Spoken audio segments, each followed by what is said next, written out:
Malta settlementa formalment mal-Kummissjoni Ewropea dwar id-direttiva inġusta dwar l-użu ta' trasport alternattiv b'emissjonijiet baxxi li mill-bidu ta' din is-sena bdiet tiġi attwata fit-totalità tagħha b'impatti u spejjeż żejda fuq l-industrija tal-ġar tal-merkanzija li jispiċċaw jinġarru mill-konsumaturi lokali.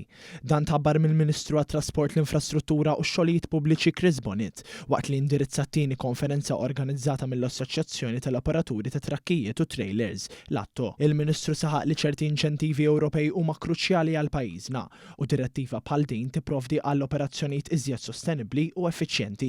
Iżda l-impożizzjoni tagħha qed toħloq piżijiet esaġerati għal pajjiżna bħala gżira li tiddependi fuq ħafna riżorsi li jinġiebu bit-trailers minn barra. Qegħdin nagħmlu pressjoni bħala pajjiż u għandna xi pajjiżi oħra li qed jappoġġawna wkoll biex għall-inqas jekk mhux se tidħol direttiva ġdida lanqas nemendaw dik li hemm ħalli l-anomalija u l-inġustizzja kbira li qed ibagħtu l-operaturi Maltin li fl-aħħar mill-aħħar tiġi riflessa fil-prezzijiet tinħallsu jiena u inti bħala konsumaturi, għall-inqas dik tiġi indirizzata. Skont l-atto jekk l-Unjoni Ewropea tibqa' tinjora r-realtajiet ta' pajjiżna, il-katina internazzjonali ta' provvisti lejn Malta permezz ta' trailers faċilment tiffaċċja kriżi. Dan għax Malta ma tiflaħx għall-iżolament ekonomiku mill-pija tal-Ewropa u spjegat lis-settur li jforni lil pajjiżna jinsab fil-limiti operattivi tiegħu. Iċ-ċermen tal-atto Joseph Buġejja qal fl-istess konferenza li għandu jiżdied l-għarfien fuq ċerti sfidi li jaffaċċjaw l-operaturi għax dan il-qasam hu kruċjali l-infrastruttura u l-ekonomija Maltija. Għanna 16 membru Malti internazzjonali li rappresentaw għal-kemm il-numru 16 huwa żgħir imma jirrappreżentaw iktar minn 85% tat-traffiku ta' trailers li jiġi Malta. Jiġifieri hemmhekk wieħed jara li l-55,000 trailer li jitlu joħorġu minn Malta huma numri kbar għal dal-pajjiż.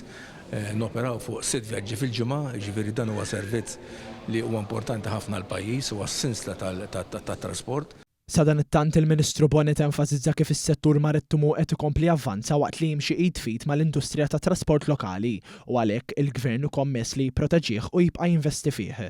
Il-konferenza ġiet indirizzata wkoll mill-Ewroparlamentari Laburista Daniel Attard li hu membru tal-Kumitat ta' Trasport fil-Parlament Ewropew u qed wassal il-perspettiva u r-realtajiet ta' pajjiżna fi Brussell waqt li ġie trattat il-proġett multimiljonarju mħabbar fl-aħħar jiem mill-Gvern favur ir-reġenerazzjoni tal-Port il-Kbir bilan li tissaħħaħ l-ekonomija nazzjonali. Hawn iċ-ċermen tal-atto spjega kif huma jappoġġjaw bisħieħ dan il-pjan nazzjonali.